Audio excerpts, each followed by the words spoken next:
What's up, guys? My name is Andy. It's new project day, or maybe it should be called Andy spent money he didn't have for a project he didn't need to make videos that probably won't get watched day or something like that.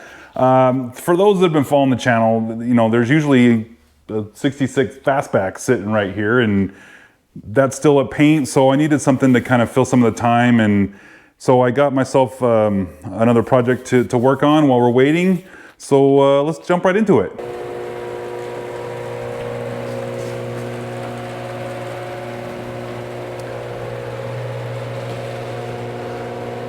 Ta-da!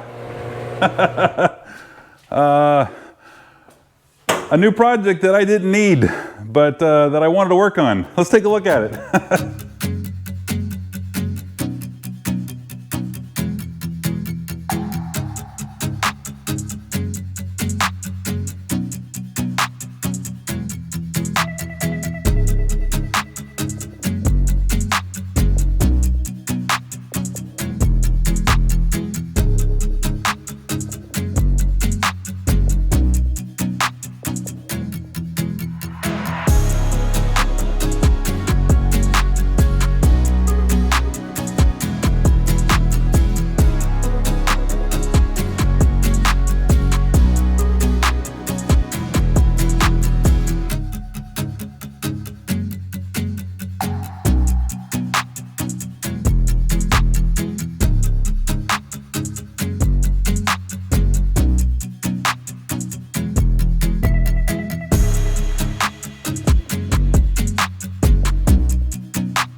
So what did I get myself into?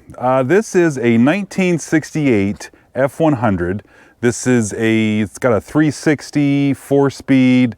I believe it's got a 325 open diff in the rear end. Of course, it's 2-wheel drive. And then I'm still learning a lot about the bump side versus the dent side, that kind of stuff, and things like the custom cab and what that kind of stuff means. In terms of options, I don't know a lot about the options that came with this truck or what it should come with. You know, I've seen trucks with this trim on the side and on the bottom, some without. I'm sure a lot of you guys know a lot more than I do about what's going on with this truck and what you see. And what I think I've got here is a pretty solid foundation. It's got some rust I need to deal with, and we'll talk about that. But for the most part, this truck is kind of what I've been looking for.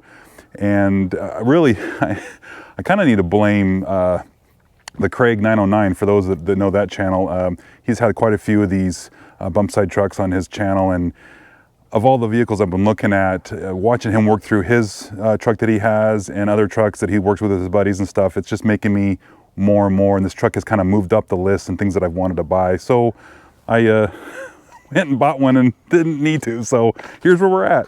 Let's take a look at the inside and look underneath the hood and see what we've got.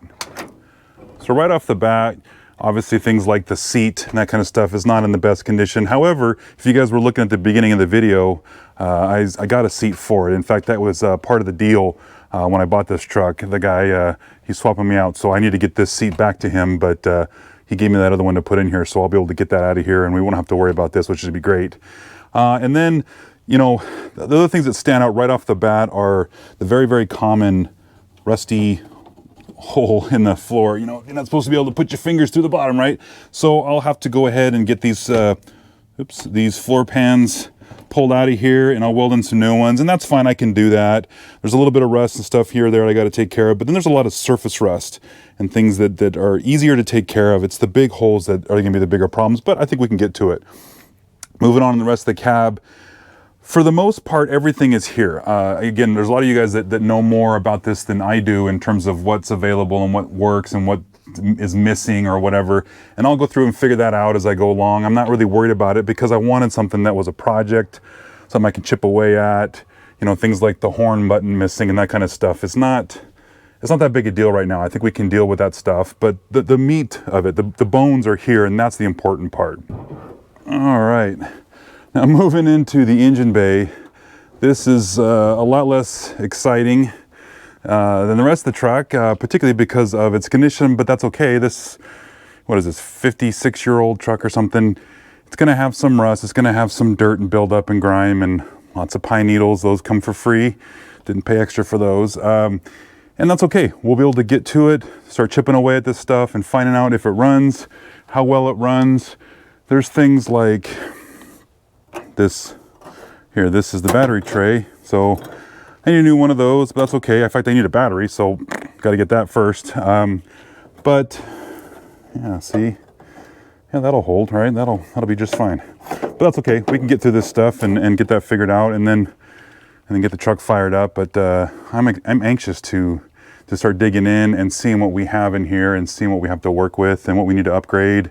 Because that's part of the fun, right? Is going through and finding all the stuff that, well, I need a new one of those, and I can replace that, and start jazzing up this engine bay and making it like I want it to look. One of the things that I like about this truck is the front grille. I really like this aluminum grille, or whatever you call that, aluminized or something like that. It has a couple little tiny dents here and there, but for the most part, this grille looks really good. And I think it just kind of adds to how good this truck really looks when you don't have a grille that's all destroyed and beat up, or all this stuff is, you know, spread wide open because it hit some stick or something. So I think the front of this looks really good, and I like that. So why is it on a trailer? Well, when I went to pick it up, the guy had told me that the rear two tires hold air fine, but the tires need to be replaced. But the front two didn't hold air very well. We were able to get the passenger side aired up, but we weren't able to get this one aired up. And so we drug it up on the trailer with the winch, and by doing so, we popped this bead. And so getting this off the trailer with that tire like that is going to be difficult. I'd have to almost winch it off the trailer to do that, and that's just not something I'm going to be able to do. So what I'm going to have to do is get some new tires put on. This tire is shot. In fact, really all the tires need to be replaced. So what I'll do is I can just go ahead and jack the truck up on the trailer and take the tires off and getting those swapped out, get everything replaced, and then I can put them back on, and then I can roll this off the trailer and get it in the shop. So that's probably one of the first things that I'll do. Really, the first thing, I mean, beyond that, is I want to get this truck started. And so that's probably going to be the first video that I do in this is will it run kind of a thing, you know, getting the last few things I need to get this thing dialed in so we can fire the key and see if we can get it to turn over. So guys, that's just a quick look at the new project that I've got, this new F100. I'm anxious to go in and start chipping away at the stuff that I can do. I want to get the truck fired up, so we'll get to see that soon. Got to get those tires done on there. So I got to get it off the trailer, right? That's like the first thing I got to do. I'm anxious to get that seat in there. The rear bumper is actually, I got a different bumper came with this deal. This chrome lower profile bumper, I think is going to look a lot better. So I want to get this swapped onto the truck. And I also got some the stock wheels that came with it. And I've seen a lot of people that take these wheels and they get them powder coated, clean them up, make them nice. That's something I might be able to do. Need some new hubcaps to go with it. I only got one, but that might be an option. I can do something with these. But that's okay. We got some time to figure that out. But let me know what you guys think down below. If I should keep those turbine or hurricane style wheels that are on there now, which I like. Maybe I should clean those up. But let me know what you think as we're chipping through and getting to these projects. Other than that, everything's pretty solid. Everything's in place, so I think we're going to be good. This is good bones, good foundation to start with as I work on this truck and start to chip away at the fun stuff that I can do. So, anyways, just a real quick short video. I guess it's not really short now, but a short video on the new project I'm going to be working on while I'm waiting for my fastback to get back, and I'm anxious to get started. So, guys, if you like the video, give me a thumbs up, and if you subscribe, I appreciate it because it helps my channel out, and we'll see you in the next one.